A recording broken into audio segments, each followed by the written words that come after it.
సేవాధర్మం. ఒక గ్రామంలో ఒక శ్రీమంతుడుండేవాడు. ఆయన వద్ద సేవకులుగా పనిచేయడానికి చాలామంది మనుషులు వస్తూ ఉండేవాళ్ళు. కానీ వాళ్ళు ఆయనను తృప్తిపరచలేకపోయేవారు. వాళ్ళలో సరి అయిన సేవా తత్పరత లేదని ఆయనకు తోచేది. అందుచేత ఆయన తన సేవకులను ఎంతో కాలం ఉంచుకునేవాడు కాడు. ఒకసారి ఆయన వద్ద పనిచేస్తామని ఇద్దరు మనుషులు వచ్చారు. ఆయన వాళ్లకు ఒక పరీక్ష పెట్టదలచి చెరొక గంప ఇచ్చి, మీరిద్దరూ ఇంటి వెనుక పూల తోటలో ఉండే బావికి వెళ్ళి గంప నిండా నీళ్లు తోడి తీసుకురండి. సాయంకాలం దాకా పనిచేసినందుకు మీకు చెరొక రూపాయి ఇస్తాను అన్నాడు. ఇద్దరూ ఆశ్చర్యంతో ఒకరినొకరు చూసుకొని బావి దగ్గరికి బయలుదేరారు. దారిలో పెద్దవాడు చిన్నవాడితో, యజమాని బొత్తిగా మతిలేనివాడిలా కనిపిస్తున్నాడు. గంపలో నీళ్లు నిలుస్తాయా అన్నాడు. ఆ మాట ఆయనకు తెలియదా ఏం అన్నాడు చిన్నవాడు. ఇద్దరూ తిన్నగా బావి దగ్గరికి వచ్చాక చెరొక చేదా తీసుకొని గబగబా నీళ్లు తోడి గంపల్లో పోశారు. పోసిన నీరు పోసినట్టుగానే గంపల్లో నుంచి కారిపోయింది. చిన్నవాడు ఒక్కొక్క చేద తోడి గంపలో పోస్తుంటే పెద్దవాడు కూడా 2-3 చేదలు పోశాడు. కానీ ఈ అర్థం లేని శ్రమ చేయటం వాడికి చెప్పరాని చిరాకు వేసింది. గంపలో చుక్క కూడా నిలవదు.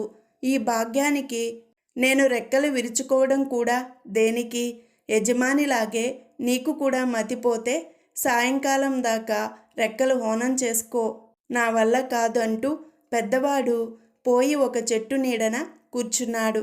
చిన్నవాడు మటుకు సాయంకాలం దాకా చేదతో నీళ్లు తోడి గంపలో పోస్తూనే వచ్చాడు. సాయంకాలానికి బావిలో నీరు అడుగంటి చేదలోకి నీళ్లతో బాటు మట్టి కూడా రాసాగింది. సూర్యాస్తమయమైంది. చిన్నవాడు చేద కింద పెట్టి తట్ట పైకెత్తాడు. అందులో ఏదో తళతళా మెరిసింది. తీసి చూస్తే బంగారు ఉంగరం. చిన్నవాడు ఉత్సాహంతో ఆ ఉంగరాన్ని తీసుకొని యజమాని దగ్గరికి బయలుదేరాడు. పెద్దవాడు కూడా వాడి వెంట వెళ్ళాడు.